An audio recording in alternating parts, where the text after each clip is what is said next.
सुभान अल्लाह। अब आइए, जो मैंने शुरू में बात की थी, बड़ी यूनिक बात बता रहा हूं, हो सकता है कई लोगों के लिए नई बात होगी कि औलिया किराम का इस पूरी दुनिया में एक रूहानी स्ट्रक्चर है, यानी इस पूरी दुनिया के निजाम को चलाने के लिए किस तरह जिम्मेदारियां बांटी गई हैं। अब सुनते जाइए और ईमान ताजा करते जाइए। याद रहे कि हर दौर में अल्लाह के वली होते हैं और इंशाअल्लाह कयामत तक ये सिलसिला जारी रहेगा।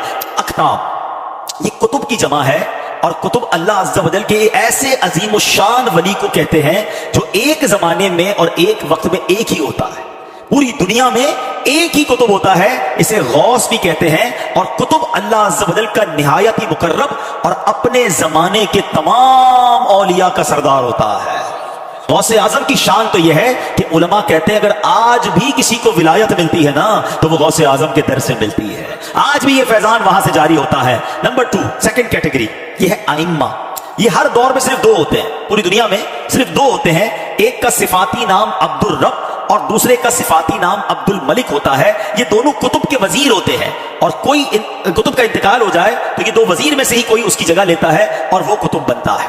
तीसरे नंबर पर आते हैं औताद। ये हर दौर में सिर्फ 4 हजरात होते हैं। आप हरारकी देख रहे हैं, सिस्टम देख रहे हैं, 4 औताद होते हैं।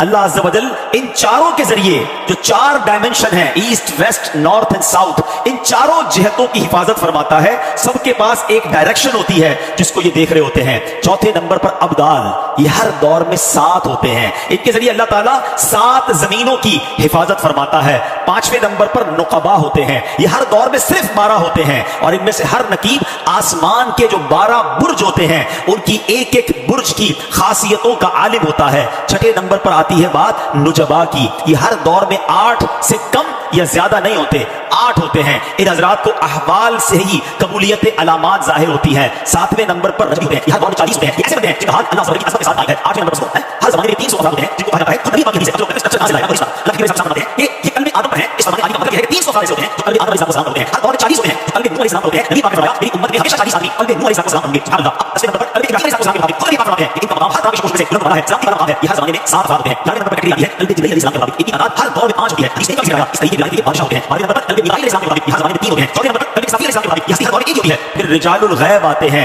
ये 10 औलिया किराम होते हैं। फिर मजहरे कुव्वत खुदाबंदी की कैटेगरी आती है, ये हर दौर में सिर्फ 8 होते हैं। इसके अलावा भी औलिया उज़्ज़ाम की बेशुमार किस्में हैं, मसलन इलाहीयून, रहमानीयून, रिजालुल गनी, बुदला, रिजालुल इश्तियाक, उबाद, सुहाद, रिजालुल मा, कुर्रा, अहबाब, मुहद्दिथून, अखिल्ला, वरहा, सिद्दीकीन, शुहदा, सालिहीन, कानितीन, सादिकीन, हामिदीन, नाकिरीन, साबिरीन, वासिलीन, कुरमा वगैरह, ये औलिया किराम होते हैं।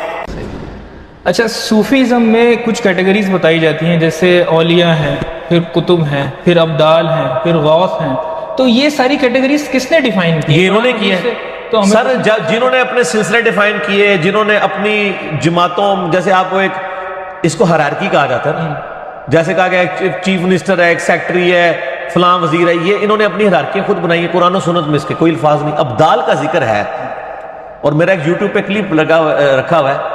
क्या अल्लाह के सही वली कौन है और क्या अहले हदीस की वजह से रिस्क दिया जाता है? अब्दाल वाली जो हदीस है ना मुस्तदलिल हाकिम में, कि शाम में 40 अब्दाल हैं जिनकी वजह से अल्लाह ताला लोगों को रिस्क देता है, वो तो बुखारी मुस्लिम में भी है कि अल्लाह के कई नेक बंदे ऐसे हैं जिनकी वजह से अल्लाह ताला बाकी लोगों को रिस्क दे रहा होता है।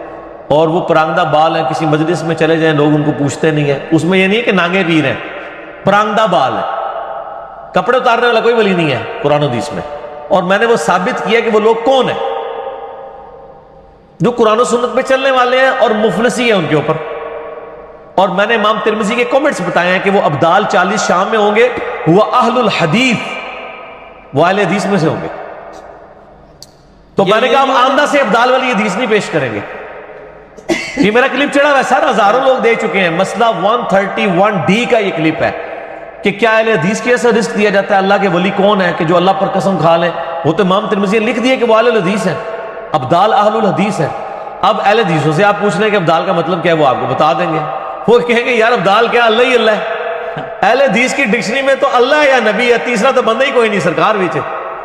ठीक है ना जी। वो जिस लेवल पे भी पहुंच जाए, ना वो अपनी इबादत करवाते हैं, ना अपने सामने किसी को झुकवाते हैं और ना अपने आप को डिक्लेयर करते हैं कि मैं हरफ़े आखिर हूं। उनका तो बच्चा भी उठ कर उनका कहता है यार ये आपने जो बात की है तो हदीस में लिखी नहीं हुई है, वो वही पीछे हट जाते हैं। ये तो खूबसूरती है ना समझ। मैं डॉक्टर जाकिर नाइक के बारे में सुन रहा था। डॉक्टर जाकिर नाइक कहते हैं मैं एक एयरपोर्ट के ऊपर उतरा وہاں ایک ہندو پروفیسر عورت بھاگتی رہی, اس نے کہا ڈاکٹر صاحب آپ تو بھگوان ہیں, اور کہتے میرے قدموں میں گرنے لگی تو میں اسے پکڑ لیا, میں نے کہا بی بی کدھر مروانے لگی ہو. اللہ, یہاں لوگ پاؤں چوم رہے ہوتے ہیں جا کے. سر جس کو اللہ کا تعارف ہے نا سر وہ کبھی اپنی عبادت نہیں کروا سکتے. مشکات کی تیسری جلد میں ایک چیپٹر ہے کتاب الرقاق, دل میں رقت اور نرمی سوز و گداز پیدا کرنے والی احادیث. وہ سر آپ حدیثیں پڑھنی شروع کر دیں نا تو بندے کو نیند اڑ جاتی ہے بندے کی. تو وہ یہ ساری چیزیں تھیں, اس کو پکڑ کے مجذوبیت یا تصوف میں یا یہ کہنا کلندر ہوتے ہیں, یہ وہ اس طرح کی چیزوں میں, یہ مسٹیسزم ایک پیرلل میں ایک ریلیجن ہے جو مسلمانوں کے ہاں صوفیت کے نام پہ پایا جاتا ہے, اور ہندوؤں کے ہاں سادھوؤں کی شکل میں پایا جاتا ہے, اور اسی طریقے سے کرسچنز کے ہاں جو ہے اور جیوز کے ہاں جو ہے وہ راہبوں کی شکل میں پایا جاتا ہے. یہ ہر جگہ موجود ہے. باقی اس کا یعنی انہی دین کی بگڑی ہوئی شکلیں ہیں. شریعت میں کوئی ایسا مسئلہ نہیں ہے.